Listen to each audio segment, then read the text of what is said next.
Hi guys, Captain Paul from Maybe Tonight Charters here. Diamond jigging in the late fall is one of my favorite types of fishing. Striped bass and bluefish, their fall migration is in full swing. These fish are stocking up for the winter and they are crashing and eating anything in sight.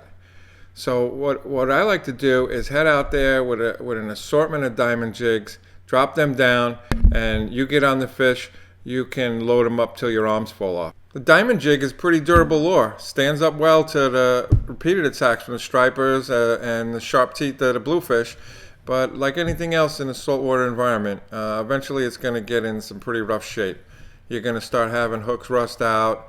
You're going to start getting stains on the tubes, as well as the bodies of the diamonds just getting a little cloudy.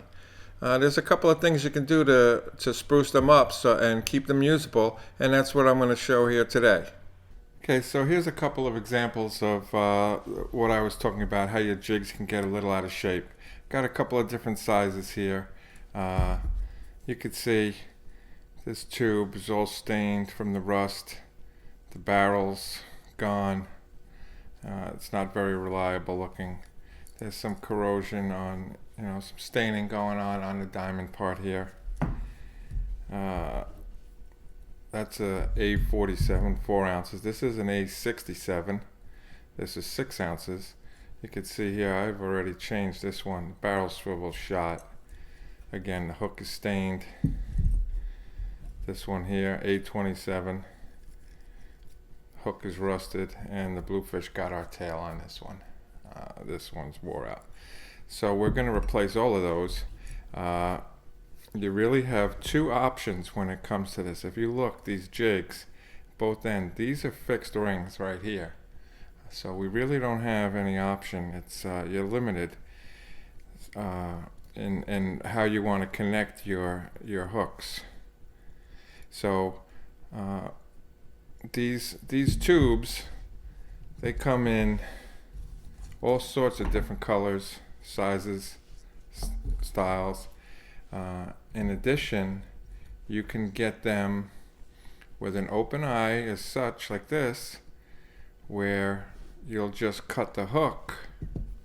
You can cut the hook off here and just crimp it back down with a pair of pliers, crimp it back down onto the barrel swivel. I don't really like to do that. I figure if you're changing the hook out, this barrel swivel, you might as well change that as well. So second option is getting your tubes this way, already crimped down. They have the barrel swivel already installed, and it's an easy matter using some split rings like these and a split ring pliers to attach the new hook. So let's get going on that. First thing we want to do obviously is get the old hardware off. This tool comes in handy. These are called an end nipper, at least that's what my local Home Depot calls them.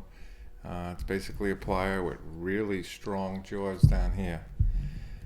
What I'll do here is get the corner of it on that snap, on the eye of that snap swivel. Boom. Cut it right off. Garbage. Next.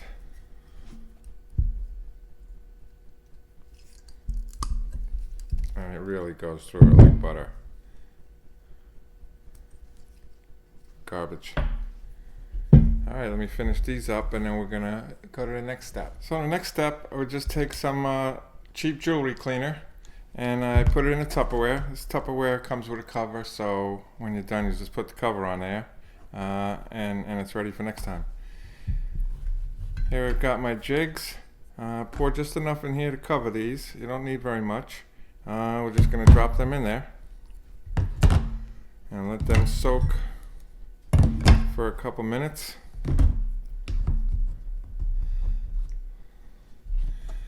They'll soak in there. We'll come back and pull them out and finish this up. Alrighty, so our jigs have been sitting in the juice here for 5-10 minutes already. I can see a lot of the crud has come off. This baby is shining.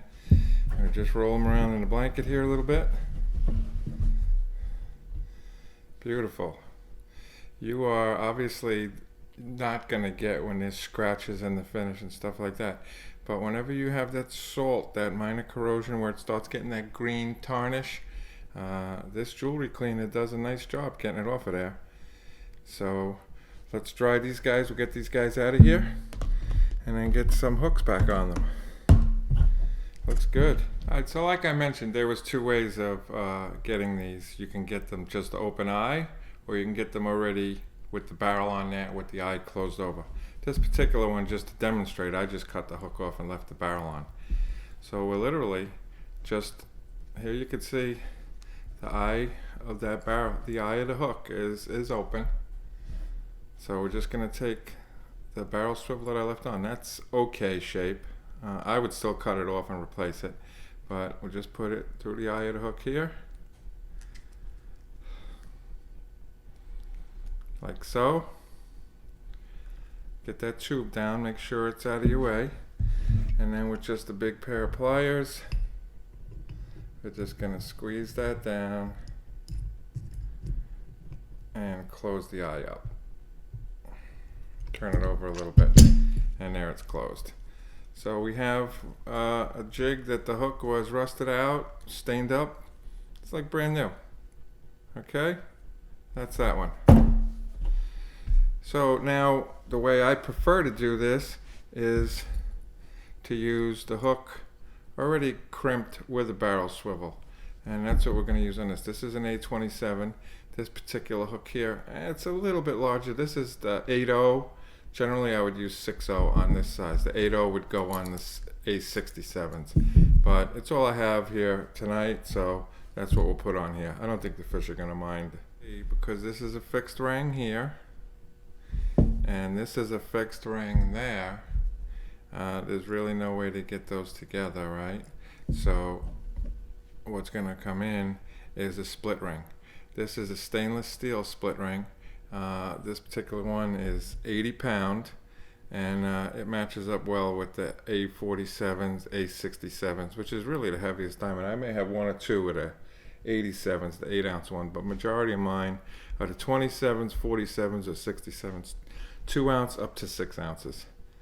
And I'll use this same size snap on all of them. So in order to deal with these split rings, you want split ring pliers. Has a little barb at the end here to get into this split ring, separate it. It's a little bit to line up like so. Once you get it opened up, I know that's not going to show up very well, but the theory is once you get that lined up, the barrel, eye of the snap, eye of the barrel swivel goes through there.